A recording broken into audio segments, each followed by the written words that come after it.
यो ब्रह्म रुद्र शुक्ल नारद भीष्म मुख्यये रालक्षितो न सहसा पुरुषस्य तस्य सद्यो वशीकरण चूर्णमनंत शक्तिं तम राधिका चरण रेणु मनस्मरामि। श्री राधा सुधा निधि, श्लोक नंबर 3 और श्लोक नंबर 4। आधाय मूर्धन यदा पुरदार गोप्य काम्यम पदम प्रिय गुणेरपि पुच्छ मौले भावोत्सवेन भजतां रस कामधेनुं तम राधिका चरण रेणु महस्मरामि। दोनों ही श्लोकों में श्री राधा जी के चरण रज की महिमा का बंधन किया है।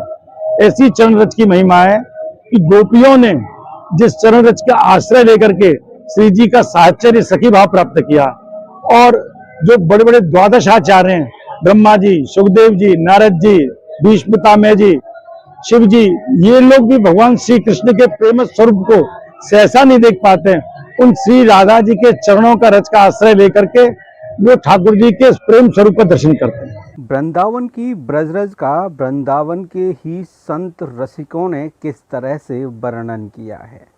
राधा रानी और श्री कृष्ण जब नंगे पैर वृंदावन में अटकेलियां करते हुए निकलते थे तो उनके श्री चरणों की जो धूल है, उनके श्री चरणों की जो रज है, वह भगवान श्री कृष्ण उठाकर अपने माथे से लगाते थे, उसे अपने मुख में रखकर चख लेते थे।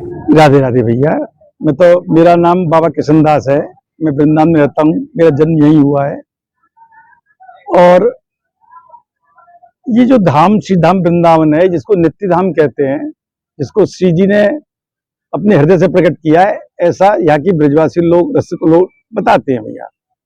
इसी रज पर प्रिया प्रीतम सखियां, भक्त लोग जिन्होंने भगवान का दर्शन किया है, वो अनादिकाल से विचरण करते हैं। उनके चरणों की रज इस रज में मिल करके इसको परम पावन बनाती आ रही है। इसका बंधन करना चाहिए, इसको मस्तक पर लगाना चाहिए, शरीर में। यहाँ की तटीय स्थान के संत लोग लगाते हैं इसको। ऐसी मान्यता है कि ब्रज रज को लगा करके रखने से यमदूत स्पर्श नहीं करते, और मरते समय अगर ब्रज रज धारण की हुई है मस्तक पर या हृदय में या मुंह में, तो उस व्यक्ति का सीधा गोलोक में प्राप्ति जाती है उस व्यक्ति को। अब बात यह है कि बहुत बचपन से देखता आ रहा हूं, बंगाली भक्त लोगों, बाहर के लोग आते थे या प्रणाम करते थे और बड़ी श्रद्धा से एक थोड़ी सी चुटकी भर रज ले जाते थे, जो वहां रखते थे अपने कमरे में पूजा घर में, और रोज उसको प्रणाम करते थे इस भाव से कि भाई हम श्री वृंदावन धाम को प्रणाम कर रहे हैं, ब्रजराज को प्रणाम कर रहे हैं, ब्रजधाम को प्रणाम कर रहे हैं। तो यहां तक तो ठीक था कि वो स्वयं आए, प्रणाम करें और एक चुटकी रज, मात्र एक चुटकी रज ले जाएं और उसको किसी कांच की डिबिया में, चांदी की डिबिया में पारदर्शिता में रखें, इस भाव से कि वृंदावन धाम की कृपा हमारे ठाकुर जी के दरबार में हाजिर है। वहां तक ठीक है, लेकिन इसका जो व्यवसायीकरण हो रहा है, ऑफलाइन या ऑनलाइन, जैसा भी हो रहा है, मेरी जानकारी में नहीं है, लेकिन ये शास्त्र के विरुद्ध है, संस्कृति के भी विरुद्ध है और मर्यादा के विरुद्ध है। ये नहीं होना चाहिए, ये एक अपराध है। जो लोग भी इस प्रकार के व्यवसाय से कमाई कर रहे हैं, उनका मंगल नहीं होगा।